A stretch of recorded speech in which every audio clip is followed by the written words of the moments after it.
तो हेलो बच्चों, आप सब कैसे हो? होप सो सब ठीक होंगे। आज हमारा टॉपिक है अर्थमेटिक प्रोग्रेशन।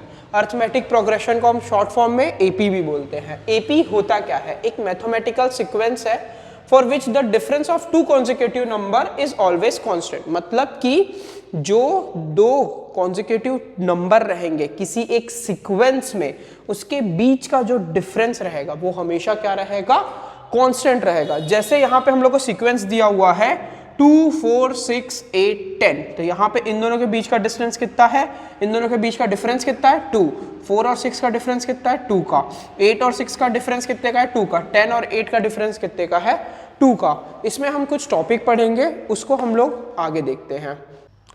तो टॉपिक्स क्या क्या है?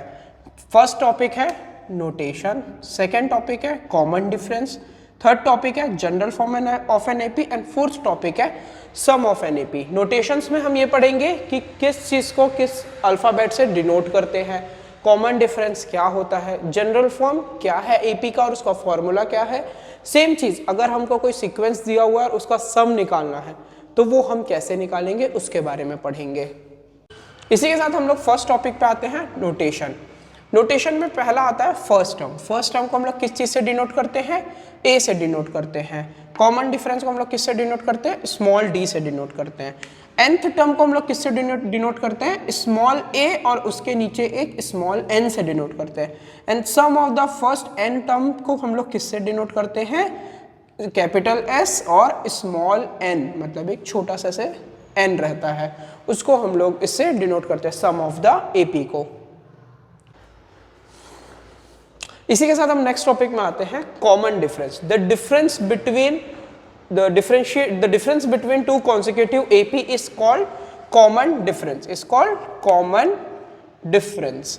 इसको हम लोग सीडी के भी रूप में बोलते हैं। अगर सपोज करो हमारा जो एपी है वो A, A2, A3, A4 dash dash dash up to AN है, तो हमारा कॉमन डिफरेंस क्या होगा?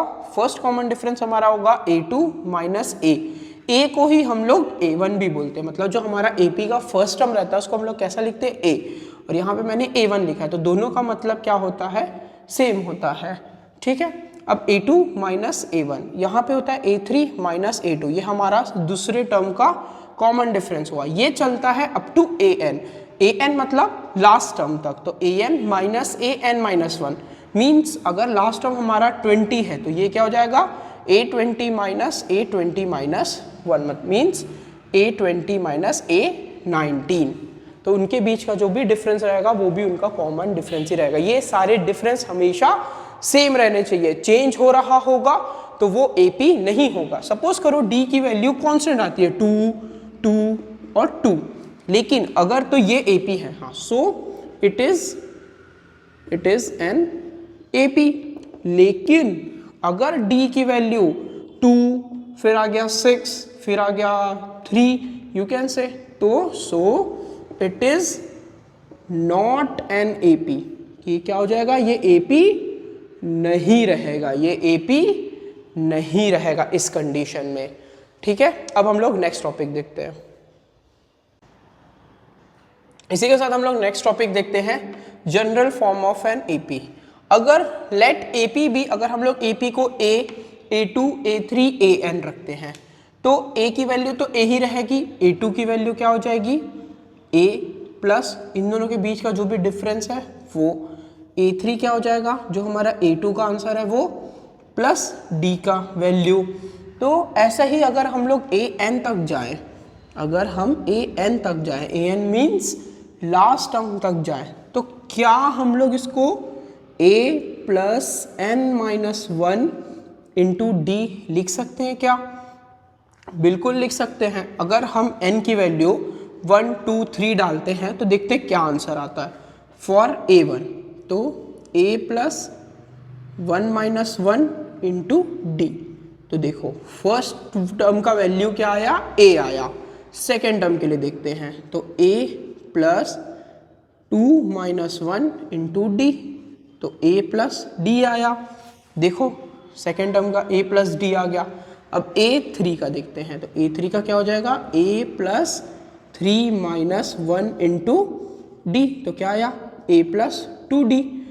तो देखो यहाँ पे a2 प्लस डी लिखा है मैंने, यहाँ पे a प्लस 2d आया। दोनों का मतलब क्या है, सेम है, क्योंकि अगर आप इसमें d को ऐड करोगे और a3 की वैल्यू आ जाएगी। सेम चीज़ अगर आप a प्लस 2d करोगे तब भी आपको a3 की वैल्यू ही मिलेगी। तो जनरल फॉर्म ऑफ AP क्या हुआ, एट लास्ट अगर कंक्लूड करें हम लोग कि general form of an AP क्या हुआ, तो general form of an AP हुआ an equals to a plus n minus 1 into D. ये हमारा जनरल फॉर्म या general formula of an AP हुआ। ठीक है, इसी के साथ हम दो या तीन क्वेश्चंस देख लेते हैं जिससे कि ये टॉपिक आपको समझ में आए। इसी के साथ हम फर्स्ट क्वेश्चन में आते हैं। The taxi fare after each kilometre when the fair is ₹15 for first kilometre and ₹8 for additional kilometre, so find the AP। अगर हम लोग को ये बोल रहा है कि कोई इंसान टैक्सी चला रहा है, वो हर किलोमीटर का चार्जेस उसको लिखना है, जहाँ की फर्स्ट किलोमीटर का चार्जेस उसका 15 रुपीज़ है, और उसके बाद फिर वो जितना किलोमीटर ट्रेवल करेगा हर एक किलोमीटर का प्राइस कितना रहेगा, 8 रुपीज़ रहेगा। तो इससे हमको पता क्या चला कि फॉर फर्स्ट किलोमीटर, तो फर्स्ट किलोमीटर मतलब A की वैल्यू कितनी हो गई, 15 हो गई। अब फॉर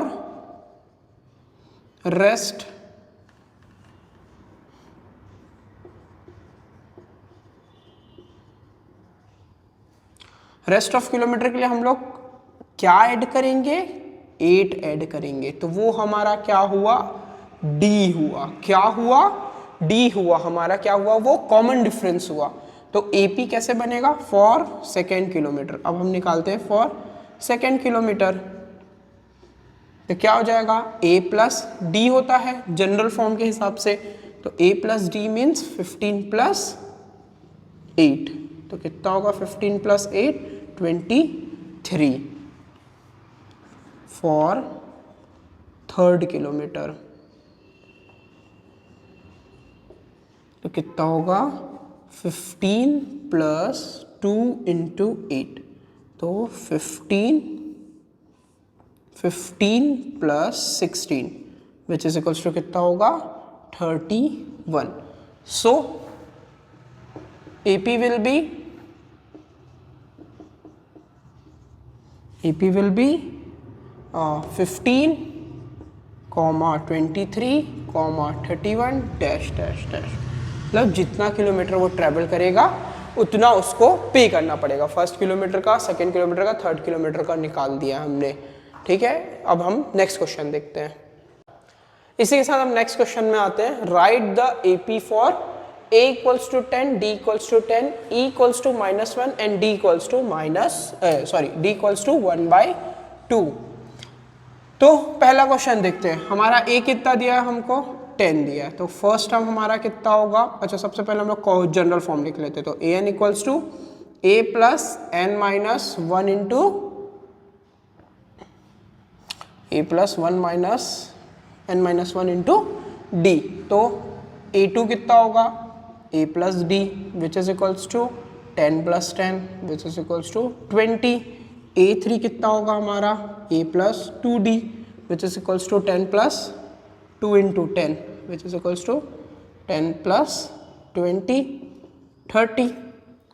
तो हमारा AP क्या हुआ, 10, 20, 30 डैश डैश डैश, मतलब जितना भी टर्म हम आगे लिखना चाहें।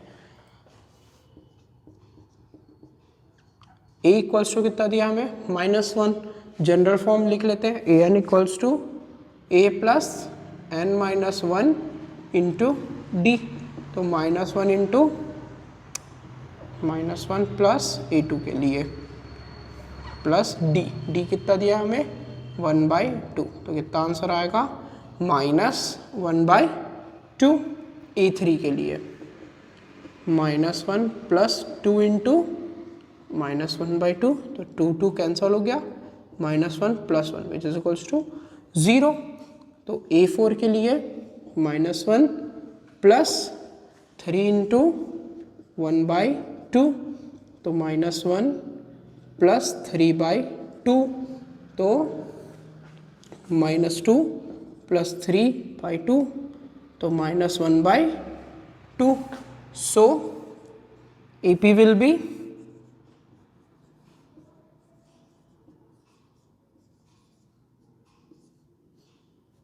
-1, -1/2, 0, 1/2 एंड सो ऑन. इसी के साथ हमारा फर्स्ट क्वेश्चन कंप्लीट होता है और हम आते हैं नेक्स्ट क्वेश्चन पे. इसी के साथ हम नेक्स्ट क्वेश्चन देखते हैं और इस टॉपिक का लास्ट क्वेश्चन देखते हैं. उसके बाद हम सम ऑफ द एपी देखेंगे और उसके 2 क्वेश्चंस देखेंगे. An AP consist of 50 term of which third term is 12 and the last term is 106. Find the 29th term. मतलब कि एक एपी है जो कि 50 टर्म से बना हुआ है, मतलब फर्स्ट टर्म से लेकर 50 टर्म तक का बना हुआ है, जिसका कि थर्ड टर्म हमको कितना दे दिया है, 12 दे दिया है. लास्ट टर्म कितना दे दिया है, 106 दे दिया. और फाइंड क्या करना है हमको, 29th टर्म फाइंड करना है. तो A3 कितना दिया है हमें, 12, और A50 कितना दिया हुआ है हमें, 106. तो एक चीज देखो, A plus 2D equals to कितना मिला है हमें, 12, और A प्लस 49D हमें कितना मिला हुआ है, 106. क्या हम इन दोनों इक्वेशन को सबट्रैक्ट करके आंसर निकाल सकते हैं क्या? हाँ, बिल्कुल निकाल सकते हैं. इसको हम देते हैं इक्वेशन नंबर 2, इसको देते हैं हम इक्वेशन नंबर 2, इसको देते हैं 1, इसको देते हैं 2. सबट्रैक्टिंग इक्वेशन 1 एंड 2, 1 और 2 को माइनस करेंगे, जिसमें कि हम 2 को ऊपर लिखेंगे, 1 को नीचे लिखेंगे. तो A plus 49D equals to 106 and A plus 2D equals to 49. तो हो गया minus minus minus, A cut गया, 49 में से 2 जाएगा तो कितना बचेगा, 47D, और 106 में से 49 नहीं 12 आएगा, 12, 106 में से 12 जाएगा तो कितना बचेगा, 94. कितना बचेगा, 94. तो क्या इसके साथ हम D की वैल्यू निकाल सकते हैं क्या? हाँ, निकाल सकते हैं. D equals to 94 upon 47. तो 47 2 जा 94 होता है. तो D इक्वल्स टू कितना आया हमारा, 2 आया. कितना आया, 2 आया. अब इस D को हम कोई भी एक इक्वेशन में पुट करेंगे. तो कौन से इक्वेशन में पुट करते हैं, फर्स्ट इक्वेशन में पुट करते हैं कि इसकी सारी वैल्यूज छोटी है. A 1 में है, 2 है और 12 है. यहाँ 49 और 106 है, यहाँ की वैल्यूज बड़ी है. तो हम लोग फर्स्ट इक्वेशन में पुट करेंगे. Putting D equals to 2 in equation 1. तो A plus 2D equals to 12 है. तो A प्लस 2 इंटू डी कितना है, 2 इक्वल्स टू 12. तो A plus 4 equals to 12, A equals to 12 minus 4. तो A equals to 8. A equals to कितना आ गया, 8. तो अब हमें क्या निकालना है, 29th टर्म की वैल्यू निकालना है. तो कितना हो जाएगा, 8 29 equals to A plus 28D. तो A कितना हुआ हमारा, 8 प्लस 28 इंटू D कितना हुआ, 2.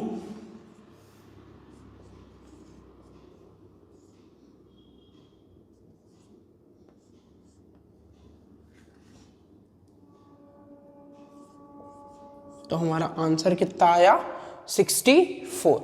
हमारा आंसर कितना आया, 64. मैं थोड़ा सा साइड हट जाता हूँ, वीडियो को पॉज करके नोट डाउन कर लो. कट करते. इसी के साथ हम लास्ट टॉपिक में आते हैं, सम ऑफ द एपी. तो अगर सम ऑफ द एपी होता क्या है, सम ऑफ nth टर्म, मतलब जो भी हमको n टर्म दिया हुआ, जैसे 10 टर्म 20 टर्म दिया हुआ, उसका जब हमको सम निकालना बोलेगा तो हम एक तो प्लस करने बैठ नहीं सकते। कहीं डिफरेंस 25 का है, कहीं 62 का अगर डिफरेंस आ गया, कहीं 12 का डिफरेंस आ गया, तो उसको प्लस करेंगे तो बहुत लंबा चौड़ा कैलकुलेशन हो जाएगा। तो उसके लिए हमारे पास एक फॉर्मूला है, Sn equals to n/2 2a plus n-1 into D, जहां आप लोग जानते हो कि n क्या है आपका गिवन टर्म और a क्या है फर्स्ट टर्म, d क्या है कॉमन डिफरेंस। और if we know the last term, अगर हमको लास्ट टर्म पता होगा तब Sn की वैल्यू क्या हो जाएगी, Sn का फॉर्मूला क्या हो जाएगा, n/2 a प्लस an हो जाएगा। हम दो क्वेश्चंस देखते हैं, दोनों एक टाइप के रहेंगे, तो आप लोग को दोनों फॉर्मूला क्लियर हो जाएगा और ये टॉपिक को हम यहीं पे एंड करेंगे। क्वेश्चन में आते हैं सम ऑफ द एपी के। If sum find sum if AP is 2, 7, 12 up to 10 term, मतलब हमें AP दे दिया 2, 7, 12 और 10 टर्म तक का हमको इसका सम निकालना है। तो हमारा A कितना हुआ 2 हुआ, D कितना हुआ 7 माइनस 2 हुआ, तो 7 में से 2 जाएगा तो कितना बचेगा 5 बचेगा, और N कितना हुआ 10 हुआ। ये जो दिया रहता है वो आपका क्या रहता है N रहता है। अब हम फॉर्मूला डालेंगे Sn equals to n/2 2a plus n-1 into D, तो 10/2 इंटू 2 इंटू 2 प्लस 10-1 इंटू 5, 2 1 सा 2 5 सा, तो 5 इंटू 4 प्लस 9 इंटू 5,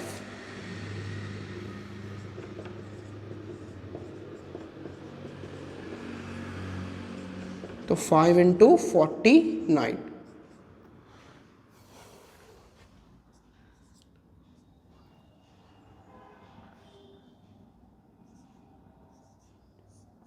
कितना आंसर आया इसका 245। तो आज के हम लास्ट क्वेश्चन में आते हैं। लास्ट क्वेश्चन मतलब आज का लास्ट क्वेश्चन है, ये तो एक्सप्लेनेशन है इस वीडियो का। मैं ट्राई करूंगा कि मैं इस टॉपिक और पॉलिनोमियल वाले टॉपिक से क्वेश्चन निकाल के अपलोड करूंगा शॉर्ट्स में और रील में। रील आपको मेरे इंस्टाग्राम पेज पे मिल जाएगी, जो कि मेरे डिस्क्रिप्शन में भी आपको मिल जाएगा, मेरे बायो में भी आप लोग को मिल जाएगा, तो उसको फॉलो करेंगे। और आप लोग को भी कोई डाउट रहेगा एपी और पॉलिनोमियल से रिलेटेड और कोई और भी टॉपिक से रिलेटेड भी क्वेश्चन रहेगा, तो आप मुझसे पूछ सकते हैं, और मेरे पूछ सकते हैं इन द सेंस मुझे डीएम करेंगे इंस्टाग्राम में। इसी के साथ हम इस क्वेश्चन में आते हैं। हमको फर्स्ट टॉपिक दे दिया हुआ है, फर्स्ट टर्म दे दिया हुआ है A7, लास्ट टर्म दे दिया हुआ है A13 इक्वल्स टू 35। तो A13 इक्वल्स टू क्या होगा A प्लस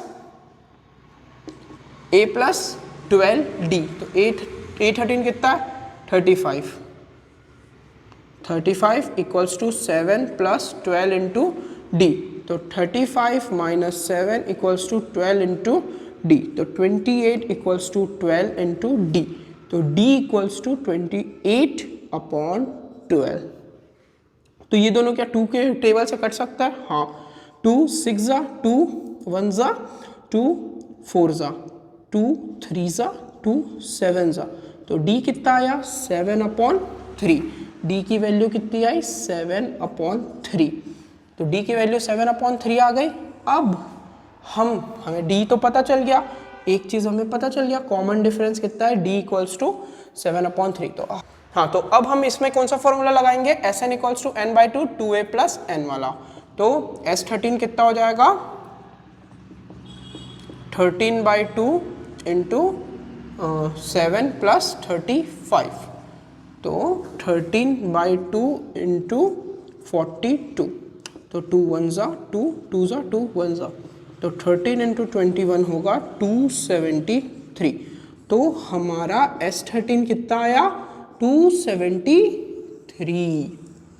इसी के साथ हमारा आज का टॉपिक कंप्लीट होता है। अगर वीडियो पसंद आया हो तो वीडियो को लाइक करें, वीडियो को शेयर करें अपने दोस्तों के साथ जिनको भी एपी बहुत ज़्यादा टफ पड़ रहा हो, और चैनल को ज़रूर से ज़रूर सब्सक्राइब करें। और हाँ, इंस्टाग्राम पेज मेरे बायो और डिस्क्रिप्शन में है, मैंने एज इट इज़ आपको बताया है, उसको प्लीज़ जाके फॉलो करें।